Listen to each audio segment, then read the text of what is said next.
Bien, buenas noches. Me toca hoy hacer una pequeñísima presentación de la noción de mecanismos que presenta Elster en la explicación del comportamiento social, ¿sí? Que está en el segundo apartado del capítulo 2 del libro. Por medio, me parece interesante al menos este rodeo para introducirlo, de una ilustración que apela a esta instancia de la sabiduría popular o del sentido común, que son los proverbios o refranes, ¿no?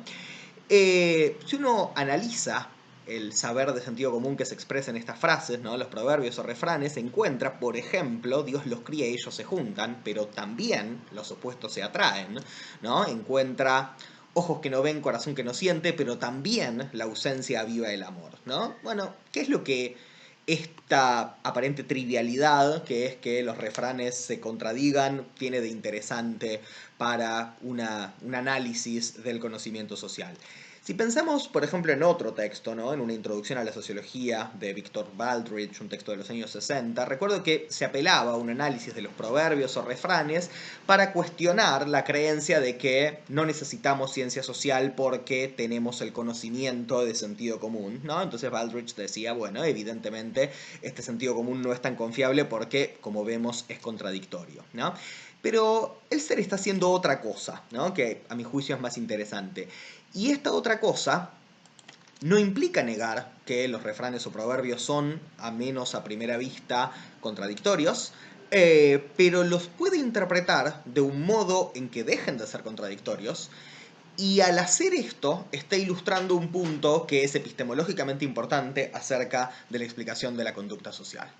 Entonces, ¿qué es lo que está haciendo Elster? Bueno, lo que nos va a decir es que evidentemente la clase de regularidades que identificamos en estos refranes, si tuviéramos que interpretarlas como leyes generales, serían obviamente contradictorias, ¿sí? Y entonces, precisamente por eso, tenemos que entender que estamos en presencia de algún tipo de patrón que no sean leyes generales, ¿sí?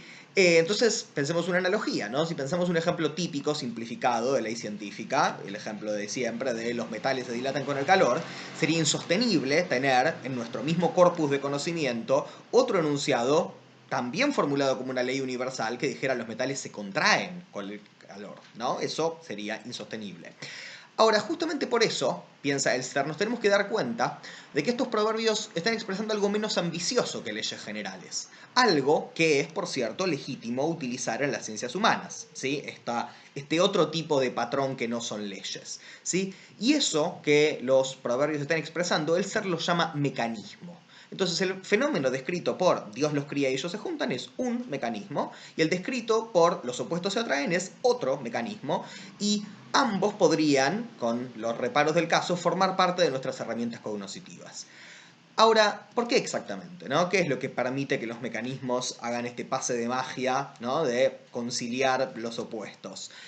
La definición que nos ofrece Elster, ¿sí?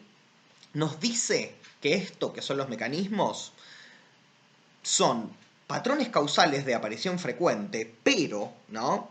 Introduce a continuación dos notas que muestran por qué un mecanismo es algo más débil que una ley, que uno, se ponen en funcionamiento en condiciones generalmente desconocidas, o dos, tienen consecuencias que están indeterminadas, ¿no? Vayamos a lo primero.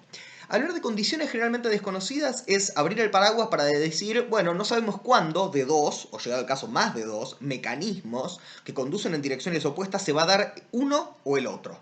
Las condiciones que llevan a que se dé uno o el otro son desconocidas, pero de todos modos subsumir un caso individual en un patrón causal más general es de algún modo explicar ese caso individual, ¿sí? Es como una versión débil de la idea de subsunción bajo leyes que encontrábamos en el modelo que analizamos a partir de Hempel, ¿sí? Entonces, algo que se puede presentar como reformulación de esta misma idea es que poder explicar no requiere poder predecir, ¿no? Otro ejemplo ya no de proverbios que da Elster es, a veces los hijos hacen lo mismo que los padres, y por eso padres alcohólicos tienen hijos alcohólicos, a veces en cambio los hijos hacen lo contrario de los padres, y por eso padres alcohólicos tienen hijos abstemios.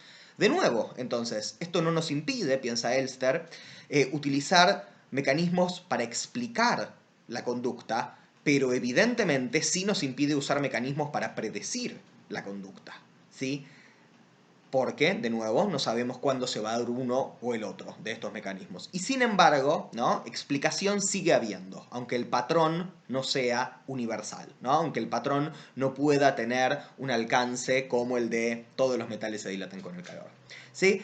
Ahora, les mencioné que había dos condiciones, ¿no?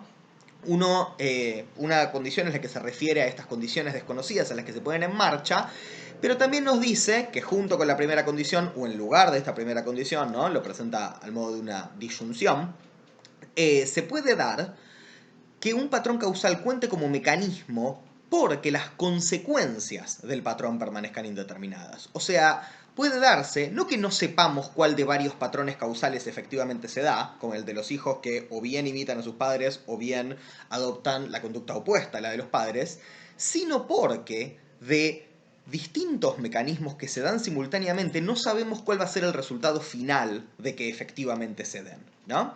Entonces, da un ejemplo, por cierto, muy aplicable a los tiempos que estamos viviendo en el país. Está diciendo, bueno, ¿cuál es el efecto político de una represión salvaje a las protestas? Y uno podría dar dos respuestas en apariencia contradictorias. Uno podría decir que la represión salvaje, o sea, castigos más duros en la formulación de Elster, van a generar temor y por lo tanto disuadir a las personas de resistir contra el Estado, pero también se podría pensar que la represión genera más odio y por lo tanto mayor tendencia a rebelarse contra el Estado. Entonces, si se producen a la vez ambos resultados, miedo y odio, ¿cuál es el resultado total, por así decirlo, en términos de la conducta de los individuos frente a la autoridad? ¿Sí? Este es el problema. Vamos a volver sobre estas ideas. De momento, en todo caso, quedémonos con el siguiente punto. Para Elster, del hecho de que la postulación de mecanismos implique cierta indeterminación respecto de cuándo se dan y respecto de qué efectos tienen, indeterminación que no encontramos en las leyes científicas propiamente dichas, no se sigue que los mecanismos no sean herramientas explicativas legítimas.